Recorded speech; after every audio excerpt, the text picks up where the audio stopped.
Hello everybody, we're in the car for this one. It was a bit blowy on my last video, so I decided to retreat indoors. You might be able to hear things a bit clearer.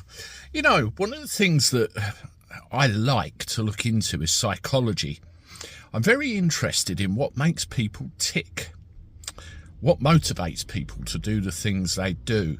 As part of being a taxi driver, as part of running a business, you have to work out where people are coming from and how you respond to them in kind. You know, there's lots of different people in this world, and you know, they're motivated by different things, some of which are just plain evil, and others are, you know, quite genuine, quite nice. You see them all. Well, at the end of the day, all of these people, no matter what side of the fence they sit on, want to elicit a reaction out of you by the way they act, the way they behave, and the things they say. And then when you don't do what they want, sometimes they can get quite incredulous and go bananas. That's small scale, that's people. Now, if you ramp that up to several, you know, levels, when you look at organisations, particularly the police force, how they behave elicits a reaction out of who they're actually looking for, guarding, preventing against, you know. I hope you understand. You look at what's going on in London at the moment, and you've got the Free Plasticine mob absolutely steamrolling through the place, causing, well, let's face it, disruption to people's everyday lives. Yes, everyone has a right to protest. Yes, everyone has a right to express their feelings, but it has to be done in a safe, controlled manner. Now, when these aforementioned marches are going on, you see the police effectively some level of appeasement. There's no riot gear, there's no horses, all very civil, and it's just allowed to pass unchecked.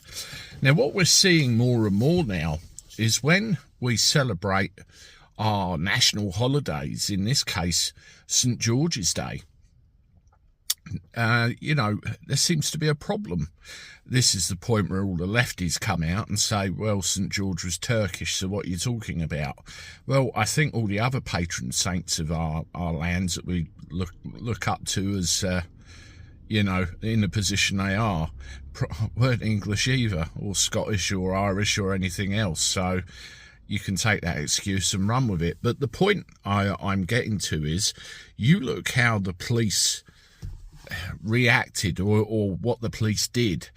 They turned up in full riot gear, horses, batons out, shields, and they looked like they were up for a brawl.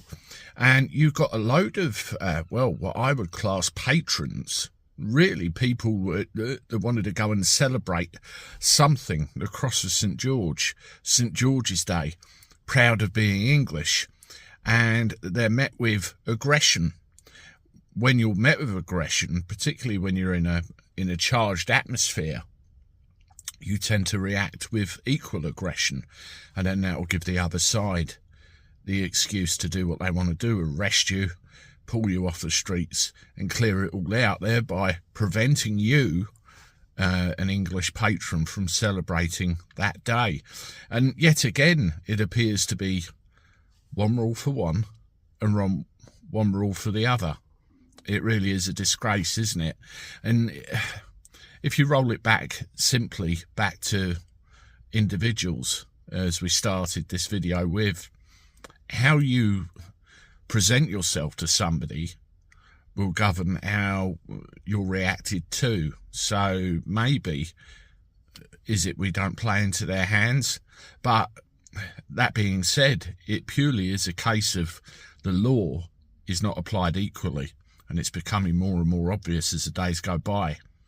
Let me know what you think in the comments. Were you there? You know, I'd be interested to hear from somebody that was. Let me know some finer detail. Hit the like button on this, subscribe to the channel, and as always, share me on your social media. And I look forward to talking to you again soon. Toodaloo.